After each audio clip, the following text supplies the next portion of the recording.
Leadership is not about being in charge, it is about taking care of those in our charge. In today's world, that responsibility has never been more critical. The economic landscape is in constant motion. It shifts like the weather, sometimes with little warning. One moment the sun is shining with economic growth and opportunity. The next, dark clouds gather, hinting at a coming recession. For leaders, navigating this unpredictable environment is the ultimate test. It's not about having a perfect map because, honestly, no such map exists. It is about having a reliable compass and a sturdy ship. True leadership is revealed not when things are easy, but when the waters get choppy. The challenge for modern leaders is to build organizations that can withstand these storms. We must create companies that are not just strong but resilient. Strength is about resisting force. Resilience is about bouncing back after being pushed. A resilient organization can face an economic downturn, adapt to the new reality, and emerge stronger on the other side. This requires a different kind of thinking. It's a shift from short-term profits to long-term viability. When our purpose is clear, it acts as a guiding star, helping us make the right decisions even when visibility is low and the future is uncertain. The economy moves in cycles, it breathes in and it breathes out. There are periods of expansion, booms. Money is flowing, customers are buying, businesses are growing. It feels like the good times will last forever, but they never do.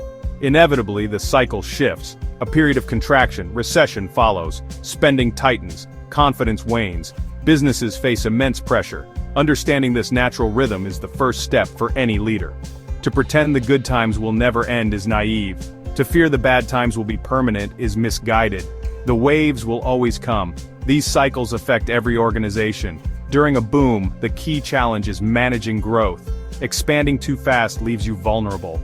In a recession, the challenge is survival. Leaders are tested on judgment, courage, and character. Wise leaders respect economic seasons, providing stability when it's needed most. They lead through winter so the organization is ready for spring. The key to navigating uncertainty is not to predict the future. It is to prepare for multiple possible futures. This is the essence of proactive planning. Instead of a single, rigid 5-year plan, resilient leaders engage in scenario planning. They ask, what if? What if a recession hits next year? What if our main market suddenly shrinks? What if a new technology disrupts our industry? By thinking through scenarios, they develop a playbook of responses. This doesn't remove uncertainty, but it removes surprise. Flexibility is the other side of the coin. The ability to pivot separates companies that thrive from those that merely survive. This requires a culture of empowered decision-making. Preparation must be grounded in a long-term vision. The company's why is the leader's compass. Does the decision move us closer to our cause or further away? Their proactive planning and flexibility serve the long-term cause. They don't just react to the economy, they lead through it, guided by unwavering purpose. Great leaders turn challenges into opportunities. We can see this in the stories of companies that have navigated tough times with grace and foresight. Take Microsoft in the early 2010s. The company faced a changing technology landscape where mobile and cloud computing were really taking over. Under the leadership of Satya Nadella, they didn't just try to protect their old Windows business, they embraced the change. They pivoted to a cloud-first, mobile-first strategy. Unilever focused on their sustainable living plan, understanding that consumers are increasingly drawn to brands with a purpose.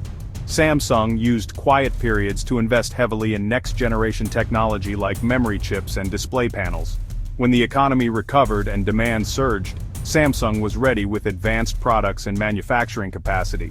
During the 2008 recession, Tesco recognized their customers were under financial pressure. Instead of raising prices, they invested in their value range and launched the Tesco Price Promise.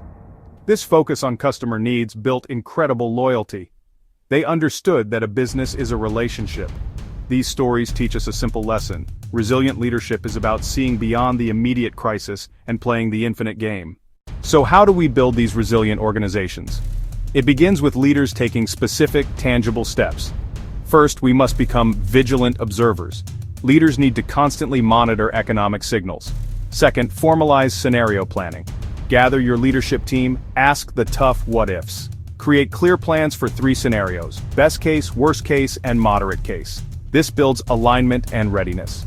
Third, communication. People crave clarity and honesty. Share what you know and be honest about what you don't. Constant, authentic communication builds a circle of safety where people feel seen, heard, and valued. That trust holds an organization together. Finally, support people and foster innovation. Protect your people, invest in training and well-being. Ask for ideas to save money or find opportunities. Often the best solutions come from frontline teams. Empowering teams turns threat into shared purpose. Economic change isn't just a problem to be solved, it's an opportunity to lead, to serve, to build something that lasts.